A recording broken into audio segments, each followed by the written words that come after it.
राधे राधे पूज्य गुरुदेव। मेरी आयु 13 वर्ष की है। मेरी नव किशोर अवस्था प्रारंभ हो गई है। आपके सत्संग के द्वारा मुझे ब्रह्मचर्य की अहमियत के बारे में पता लगा है। श्री जी की कृपा से अभी तक मैंने कोई कुचेष्टा नहीं की, परंतु सांसारिक पढ़ाई एवं सांसारिकता में रहने के कारण कुछ गलत बातें कान में पड़ जाती हैं और जाने अनजाने में गलत विचार दिमाग में आ जाते हैं, जिनपे मैं कभी कभी रुचि भी ले लेता हूँ। मुझे उसके बाद जलन होती है। कृपया मुझे मार्गदर्शन करें। किसी भी तरह अपनी इंद्रियों को छूट ना दे, किसी भी तरह मोबाइल आदि का संग ना करे। मोबाइल रखते हो पास? मोबाइल नहीं, लैपटॉप है। हाँ, लैपटॉप में भी वो क्षमता है जो मोबाइल में है, होती है वही तो क्षमता होती है, सर्च किया जा सकता है, पूरा वही है। हाँ, तो उससे बचना। आजकल तो मतलब गलत गलत बातें मित्रों से की जा सकती हैं, गलत गलत दृश्य देखे जा सकते हैं। अगर इनसे बचोगे यंत्रों से, तो प्रगट में बचने की वृत्तियां तो हम संभाल सकते हैं, लेकिन एकांत में यंत्रों से गंदगी अंदर लाने में बड़ी सुविधा रहती है। क्योंकि प्रगट में तो जैसे चार बच्चे भी देखते हैं ऐसा, और एकांत कमरे में बैठ करके मान लो हम कह दिया हम पढ़ाई पढ़ रहे हैं, उसके बाद गंदी बातें सर्च करके देखने में मन को रुचि होती है। इस अवस्था में गंदी गंदी बातें, इसके लिए उत्साह होता है, संसारिकता की जानने की विशेष एक जिज्ञासा होती है। तो ये तो आपके ऊपर कृपा है कि आप अध्यात्म के जिज्ञासु बन रहे हो। तो ये बातें लैपटॉप से ना आने पाए, गंदे संग ना होने पाए, और धीरे धीरे जितना बन सके नाम जप करो, और कभी कभी 10-20 मिनट सत्संग सुन लिया करो, और अपनी पढ़ाई को भजन मानो। जिस क्लास की पढ़ाई पढ़ रहे हो उसे ही भजन मानकर खूब तन्मयता पूर्वक उसको पढ़ो। खाली समय में राधा राधा जप लिया करो, ठीक है। कोई भी ऐसी बात जो तुम्हारे मन को परेशान कर रही हो, अपने मम्मी पापा से बात कर लो, क्योंकि इस अवस्था में आप ब्रह्मचर्य धारण करना चाहते हैं, आप संयम से चलना चाहते हैं। हमें बहुत अच्छा लगा, आप भगवत कृपा पात्र हैं, आप आगे बढ़िए। बस इतना है कि गंदे बच्चों से बचिए। अभी खास जो बचने का उपाय है कि जो बच्चे तुम्हें गंदी बात सिखाएं, गंदी बात सुनाएं, गंदी क्रियाओं की तरफ प्रेरित करें, उनसे दूरी बना लीजिए। जो ऐसा नहीं कि सब गंदे बच्चे ही होते, जो बच्चे अच्छे हैं उनका संग कीजिए, नहीं तो अलग रहना सीखे। स्कूल गए, पढ़ाई की, अपने घर आ गए सुरक्षित। ऐसे बच्चों का संग जो आपके जीवन को गलत दिशा में, आपको तो पता ही ना कि गलत दिशा क्या होती है। जैसे आप कहते हैं मुझे जलन होती, फिर बाद में जब, ये बहुत अच्छे अंतःकरण का लक्षण है जिसमें जलन होती है, गंदी स्फुरणा, गंदी बात या गंदी चेष्टा के बाद, वो तो बहुत अच्छा अंतःकरण होता है। अभी पवित्र हो तुम बच्चा, अभी संभाल लोगे, ठीक है। गुरुदेव, जब भी काम वृत्ति आती है तो फिर ज्यादातर मेरा मन उसमें तन्मय हो जाता है। कभी रेयर रेयर होता है कि जिससे मैं निकल पाऊं नाम जप के प्रभाव से, वरना जब भी तन्मय होता है सुख बुद्धि होने के कारण वो नाम जप भी छूट जाता है। तो यार तुम कितने अच्छे बच्चे हो।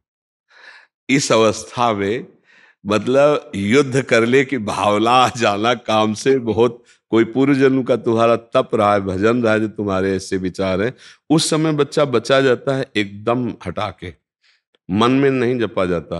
राधा राधा राधा राधा राधा राधा राधा राधा राधा राधा राधा, उसको बिल्कुल चैन मत ले रहे तो 2-4 मिनट में खत्म हो जाएगा। जैसे तन्मयता बढ़ रही है, उसके जो काम और मन का संयोग है वो 1 सेकंड के कम हिस्से में हो जाता है। बोलने में काम शब्द में समय लगा, उसको मन में अटैक करने में और मन का उसमें तन्मय हो जाने में समय नहीं लगता। तो अपने लोग जब असावधान होते हैं तो मन तन्मय होता है, तो हम उसमें तन्मय होते हैं मन में, तो ये लगता है काम मेरे में आ गया। अब हम विक्षिप्त होंगे, अगर लड़नी है तो हम बहुत परेशानी का अनुभव करें। परेशान भी नहीं होना, उस समय देखना है कि मन और काम एक हो चुका है और मैं इसका देखने वाला हूं, ना कि मैं इसमें तन्मय हूं। अब मुझे अपने मन को बचाना है, तो राधा राधा राधा राधा राधा। उस समय मन कहेगा कि नहीं बोलना है, चुप रहो, हम जो चिंतन करवा रहे उसे चिंतन करो, नहीं करना, राधा राधा राधा राधा राधा। 1-2-3 मिनट लगेंगे, 2-3 मिनट अगर आप थोड़ी तन्मयता तो आपको शांति मिलने लगेगी। और वो शांत, अगर पहली बार हरा दिया तो अगली बार और कम समय में हारेगा, और धीरे धीरे तुम उसको हराना सीख जाओगे। पर ये है कठिन, क्योंकि ऐसे सानिध्य मिल जाएंगे कि आप लड़ते लड़ते कि कब तक लड़ूं, फिर उसमें पहुंच जाएंगे। आपको ऐसे प्रियजन मिल जाएंगे जो आपको कि काहे को तुम ऐसे, कुछ नहीं होता, आपको डॉक्टर की भाषा दिखा देंगे कि देखो लिखा हुआ है कि इससे आपका स्वास्थ्य अच्छा होगा। वो आपको ऐसे हर्षवर्धन करने वाले जो विकार को आप स्वीकार कर ले, ऐसी माया संग दिला देगी, ऐसी बातें दिला देगी कि आपका स्वास्थ्य अच्छा रहेगा, आपका जो माइंड डिस्टर्ब हो जाता है वो फ्री हो जाएगा, आप शांत हो जाएंगे। ऐसी तो आपको लगेगा कि बड़ी, हाँ काहे को इतना लड़े, पर वो गलत दिशा है, वो दिशा नष्ट करने वाली है। थोड़ी देर के लिए वो निष्कामता आती है, जब हम किसी क्रिया को कर लेते हैं तो उस क्रिया की कामना का त्याग हो जाता है, उससे शांति मिलती है, ना कि उस क्रिया से। उस क्रिया की कामना गई और थोड़ी देर बाद जब वो भूत और बढ़ के चढ़ेगा, फिर वो धीरे धीरे नष्ट करता चला जाता है। तो हमें लगता है अगर पहली सीढ़ी पे इसे रोक लिया जाए तो बहुत उत्तम होता है। तो आप इसे हारिएगा नहीं, ठीक है। हाँ, जब कभी ऐसा हो तो जोर जोर से राधा राधा राधा राधा बोलिएगा, या सत्संग सुनते हुए टहलने लगिएगा। इसको एकांत मत दीजिएगा और अंदर से इस पे डूबिएगा मत। वो डुबाना चाहे, वो समझ रहे हो ना बच्चा हमारे, डूबिएगा मत, ठीक है। गुरुदेव, वैसे तो अभी आपने बताया वो कर लूंगा, पर पूर्व में कई बार नेत्रों का ब्रह्मचर्यहीन हुआ, मतलब नेत्रों। इससे कोई बात नहीं, एक बार दृष्टि कहीं चली जाए तो उसको ऐसे कर, एक बार नहीं, वो लैपटॉप पे मैंने। हाँ देखो, वही दोस्त कह रहे हैं, वो तो बाहरी से बचत हो जाएगी लेकिन उससे बड़ी हानि हो जाएगी। तो ये चीज, अच्छा उसमें क्या है कि एक बच्चे ने हमें बताया कि उसमें ऐसे भी बातचीत की जा सकती है। अब उसको आए वीडियो चैट आदि से। हाँ हाँ हाँ, तो आपको ऐसे गंदे बच्चे मिल जाएंगे, ऐसे गंदे संग मिल जाएंगे जो आपको बिल्कुल वर्तमान, मान लो आप अकेले कमरे में बैठे हो तो आपको जैसे आपके ही कमरे में बैठा हो आपसे बातचीत कर रहा हो, ऐसा हमको बच्चे ने बताया कि इससे ज्यादा हम लोग नष्ट हो रहे हैं। कि जैसे उत्तेजना बढ़ाने वाले जो फ्रेंड हैं, मित्र हैं, ऐसे बातचीत, ऐसी क्रियाएं, मतलब वर्तमान में ऐसे दृश्य, ऐसा दर्शन, तो इससे बचना चाहिए। तो हमें लगता है कि देखो वही बात, कमजोरी आ गई ना। अगर आप इसको सपोर्ट नहीं करेंगे तो इतना परेशान नहीं कर सकता, ध्यान रखना। अगर आप परेशान है तो कहीं ना कहीं सपोर्ट मिल रहा है उसको, कोई है आपसे जो ऐसा कराने के लिए विवश कर रहा है। अब वो चाहे कोई दृश्य हो या कोई मित्र हो या कोई बात हो, कोई ना कोई, अगर सपोर्ट इसका ना हो तो फिर इस पर विजय प्राप्त है। इसीलिए इसके सपोर्ट को काटना चाहिए। तो लैपटॉप तो बहुत है, फिर मोबाइल और लैपटॉप तो बहुत ही खतरनाक, क्योंकि अब अच्छा मम्मी हम जा रहे हैं कमरे में अपने, हमें डिस्टर्ब मत करना, अब हम पढ़ाई करने, वो तो समझ रही पढ़ाई और आप कुछ और कर रहे हो, तो फिर नहीं रह पाओगे। इसलिए आप खुद सावधान रहिएगा, ठीक है। वैसे है बड़ा कठिन कि अपने पास व्यवस्था हो और हम देखें ना, बहुत कठिन है। बातें बना लेना सरल है लेकिन उसको निर्वाह करना बहुत कठिन है। पर यदि बचना चाहे तो फिर बच सकता है, अन्यथा नहीं। आज हमारी ज्यादातर जो नवीन पीढ़ी गिर रही है उसका कारण कुसंग है, प्रगट का कुसंग और यंत्रों के द्वारा भारी कुसंग। उससे मतलब छोटे छोटे बच्चे, अब जैसे आपकी 13 वर्ष की अवस्था, इस अवस्था में काम वेदना होती है ऐसा तो स्मृति भी नहीं है, सच्ची बात कह रहे। इस अवस्था में काम वेदना होती है ऐसी तो स्मृति ही नहीं होती। जैसे गांव में पैदा हुई, स्कूल में पढ़ाई, इसका मतलब इसका उन्मेष तो 18-20 में कुछ, वो भी कुसंग से।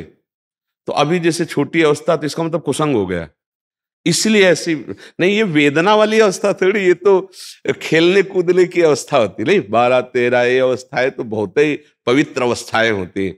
18-20-22 इनमें मूर्खता चढ़ती दिमाग में, क्योंकि कुसंग हो जाता है तब तक भारी बच्चों का, तो फिर वो मूर्खता आती है। अभी तो महाराज जी आजकल वो जो कुसंग आप 18-20 में कह रहे हैं वो 12-13 में आ गया, और मोबाइल, इंटरनेट और स्कूली बच्चों के संग से ये दोष जल्दी पार्जन हो रहा है। हाँ, नहीं तो मतलब जैसे गांव का जीवन हम आपको बता रहे कि बच्चे सब खेल रहे हैं, बच्चे बच्चियां कबड्डी खेल रहे, ऐसे खेल, कहीं वहां दोष दर्शन या कोई ऐसा काम वेदना वाला विषय तो था ही नहीं। तो अब ये नया जो संस्कार पड़ रहा है कुसंग का। अच्छा, ये देखा कि जैसे 15 और 18 इन अवस्थाओं में क्या होता है, जब सयाने बच्चे जैसे स्कूल जाते हैं, फिर हंसी मजाक में अपने अपने अवगुण वर्णन करने लगते हैं, तो धीरे धीरे संस्कार बिगड़ते हैं। तो हाँ, इस अवस्था में बिगड़ने का तो सवाल ही नहीं है। तो ये इस कलिकाल का प्रभाव है, इन यंत्रों का प्रभाव है, और जो दुष्संग है उसका प्रभाव है।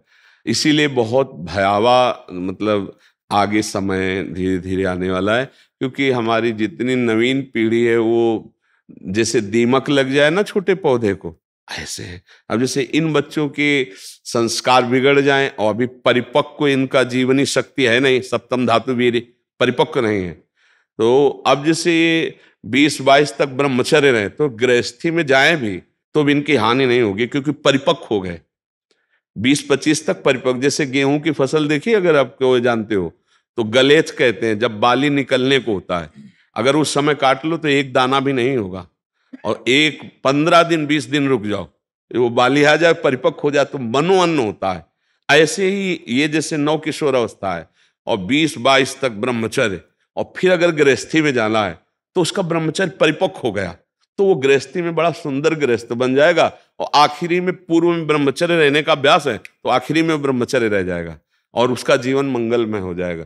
पहले यही प्रथा थी, गुरुकुलों में रखे जाते थे, चाहे राजकुमार हो चाहे कोई भी हो, तो वो 18, 20, 25 तक ब्रह्मचर्य ही रहते थे। तो आप सावधान होकर चलिएगा, ठीक है गुरुदेव। और मुझसे नाम जब भी छोड़ा होता है और साधन एक भी नहीं होता, इससे मुझे फिर ज्यादा तुम साधन की चिंता मत करो, पढ़ाई की चिंता करो, गलती ना होने पाए इसकी बात की चिंता करो, और 100-200 बार भी अगर राधा राधा कहोगे तो ठीक है, ठीक है।